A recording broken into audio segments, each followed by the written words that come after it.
and our exciting wild card storyteller, which we will find out shortly. I would like to thank our volunteers. Any program is always as successful as their volunteers, and so we have Frank, who's up in the light box. He just disappeared. I have Maria over here helping to videotape. And we have Roy in the corner who helped with the front door.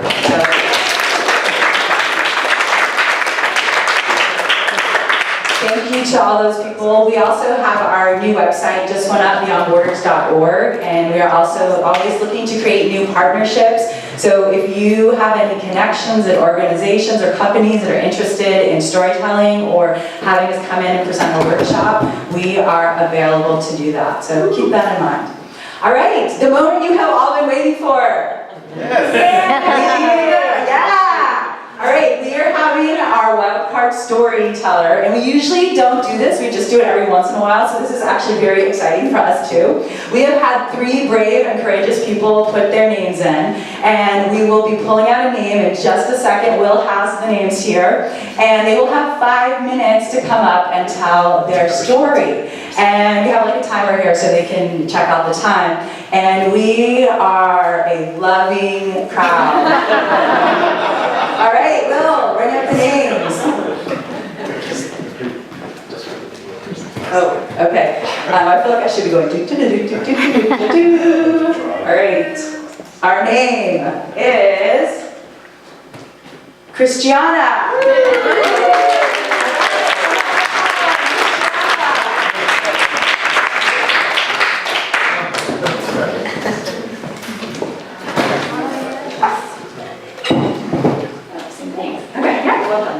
Hello, everybody.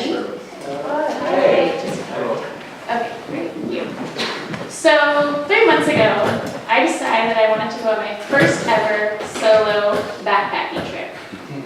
A 33-mile trek through total wilderness, to be exact.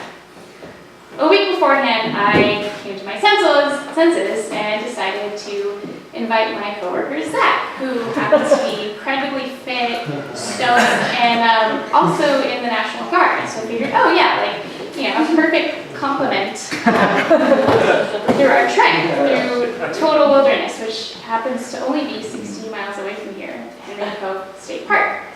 So I have quite a bit of outdoors experience. You know, I know all the different types of gear. I know about, you know, like Zach mentioned, the types of animals in an area, whereas Zach is very resourceful. He has a really good sense of time and how long we've been walking.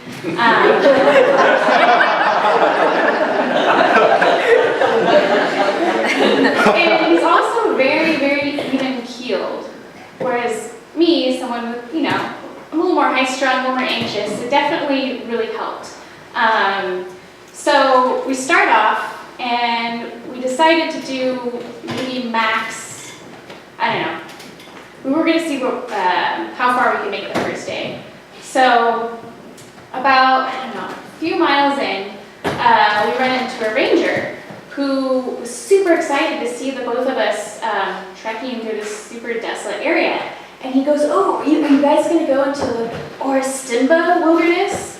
Which happens to be this part of the park where no one ever goes. It's so hard to get out there. It's just, I mean, the trails aren't even visible because it's so remote. And we're like, yeah, sure. So he's really excited. He's like, okay, great. So there's this like watering hole, like swimming hole. You just have to go another like 20 miles. And then you go through these mountains, and then it's like, you can't really see it on the map, but it's there. And we're all like, oh yeah, sure, okay. So at the end of the day, I think 13 miles, pretty tired, but feeling pretty good about ourselves. We'd only seen a few people, and I could already tell that we were working together really well. And so I felt pretty confident. So in the morning, as we're about to go in search for this swimming hole, Zach tells me really excitedly about this thing that happened the night before, which I apparently slept through the entire thing. And I was like, oh, that's fine. funny. He's like, yeah, I want to like tell people about it 'cause it's so funny. And I'm like, oh yeah, that was Zach.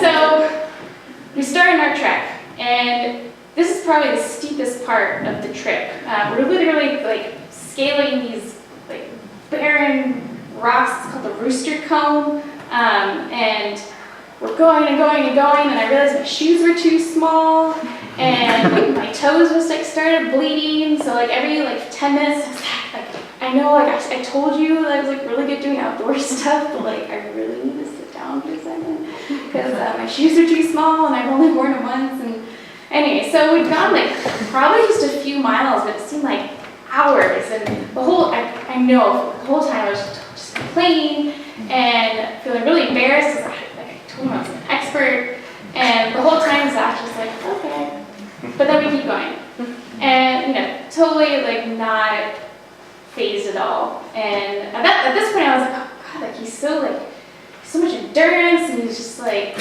better at this than I am. So finally, like it's what seemed like hours and hours later, we make it to this area where we see a creek. Oh my gosh, finally, we've made it to this area where there's supposed to be a swimming hole. So we can't find it at first, so he leaves me next to this like puddle and disappears for like what seemed like half an hour. And that point I'm like, oh my god, like we are nowhere near cell phone service. There's no cell phone service. If we die, no one's ever gonna find us. We're miles and miles away from any road. So I gotta go save Zach. So I get up and I start walking, and like literally within like a few minutes, like he comes back and he's like, oh, I found it. I'm like, where were you? Oh, I was just, like scoping it out. So we walk about like 30 seconds, and of course it's right there. What is he doing? So I was like, oh my gosh, I'm so excited. Just like put my like bloody feet in it, and just like, finally, we've gone like over 20 miles. So I like start taking off my shoes and put like my bathing suit on, and I like put my feet up. God, the water is so cool. And then I look over at Zach, and he's sitting just on this rock with his backpack still on, just kind of sitting there. And I'm like, Zach, like, dude, like, put your feet in the water. Like, it's really nice. Like, let's go swimming. And he's like, no. I'm like, why? There's like snails. And I'm like, yeah, okay, cool. So we went 20 miles, and there's snails in the water. Yeah, I think I'm just gonna like sit here and eat my snacks. Okay, that's cool. Thanks.